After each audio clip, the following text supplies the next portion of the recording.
ಭಾನು ಮುಸ್ತಾಕ್ ಇವರು ಸಾಹಿತ್ಯ ಕ್ಷೇತ್ರದಲ್ಲಿ ಅದ್ಭುತವಾದಂಥ ಸಾಧನೆಯನ್ನು ಮಾಡಿದ್ದಾರೆ.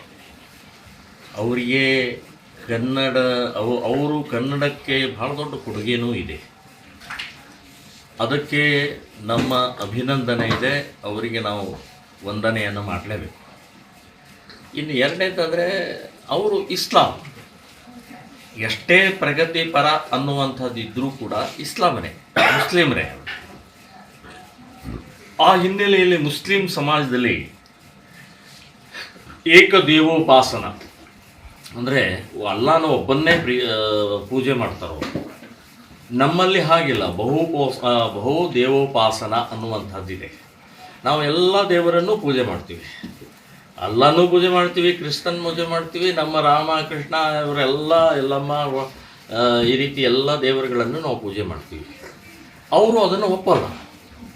ಸೊ ಒಪ್ಪೋದಷ್ಟೇ ಅಲ್ಲ, ಮೂರ್ತಿ ಭಂಜಕರು, ದೇವಸ್ಥಾನ ಭಂಜಕರು. ದೇವಸ್ಥಾನ ಕಂಡ್ರೆ ಆಗೋಲ್ಲ, ಹೊಡಿತಾರೋ. ಇತಿಹಾಸದಲ್ಲಿ ಎಲ್ಲ ವಿದೇಶಿ ರಾಜ್ಯಗಳ ಬಂದಂಥವ್ರು ಯಾರು ಅಕ್ರಮಕಾರರು ಮೊಘಲರು ಬಂದರು, ಅವರೆಲ್ಲರೂ ದೇವಸ್ಥಾನಗಳನ್ನು ಮಾಡೋದು. ಸೊ ಈ ದೇವಸ್ಥಾನದ ಭಂಜಕರ ಜೊತೆಗೆ ಒಂದು ದೇವಸ್ಥಾನದ ಮೂರ್ತಿಯ ಪೂಜೆ ಮಾಡುವಂಥದ್ದು ಎಷ್ಟು ಸರಿ? ಸೊ ಇದು ಕಾಂಗ್ರೆಸ್ಸಿನ ಅತ್ಯಂತ ಮೂರ್ಖ ನೀಚ ಕೆಲಸ ಅಂತ ನಾನು ಹೇಳ್ತೀನಿ. ತುಷ್ಟೀಕರಣ ಅನ್ನುವಂಥದ್ದು ನಿಮ್ಮ ವೋಟ್ ಬ್ಯಾಂಕ್ ಸಲುವಾಗಿ ನಮ್ಮ ಸಂಪ್ರದಾಯವನ್ನು, ನಮ್ಮ ಸಂಸ್ಕೃತಿಯನ್ನು ಹಾಳು ಮಾಡ್ತಾ ಇದ್ದಾರೆ. ನಿಮಗ್ಯಾರು ಹಕ್ಕು ಕೊಟ್ಟರು ಈ ನಮ್ಮ ಚಾಮುಂಡೇಶ್ವರಿಯ ಮೂರ್ತಿಗೆ ಒಬ್ಬ ಮುಸ್ಲಿಮನ ಕಡೆಯಿಂದ ಪೂಜೆ ಮಾಡೋಕ್ಕೆ ಹಕ್ಕು ನಿಮಗೆ ಯಾರು ಕೊಟ್ಟರು? ಸರ್ಕಾರ ಇದೆ ಅಂದ ತಕ್ಷಣವೇ ಏನು ಬೇಕಾದ್ರೂ ಮಾಡೋದಾ?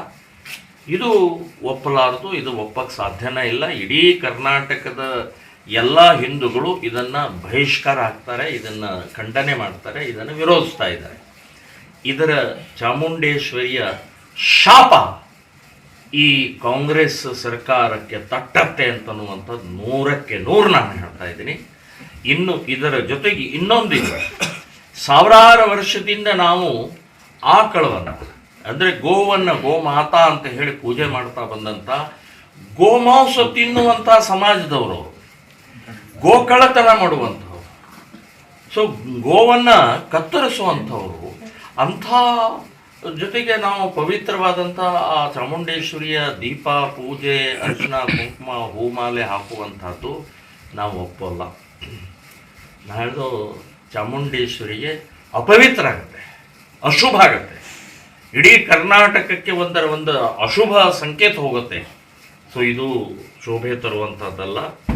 ನೀವು ಕೂಡ ಅಪಚಾರ ಮಾಡೋದಷ್ಟೇ ಅಲ್ಲ ಕಾಂಗ್ರೆಸ್ನವರೇ, ಇಡೀ ಕರ್ನಾಟಕದ ಹಿಂದೂಗಳಿಗೆ ಚಾಮುಂಡೇಶ್ವರಿಯ ಕಲಂಕ ತರುವಂತಹ ಪ್ರಕ್ರಿಯೆಯನ್ನು ಮಾಡಿ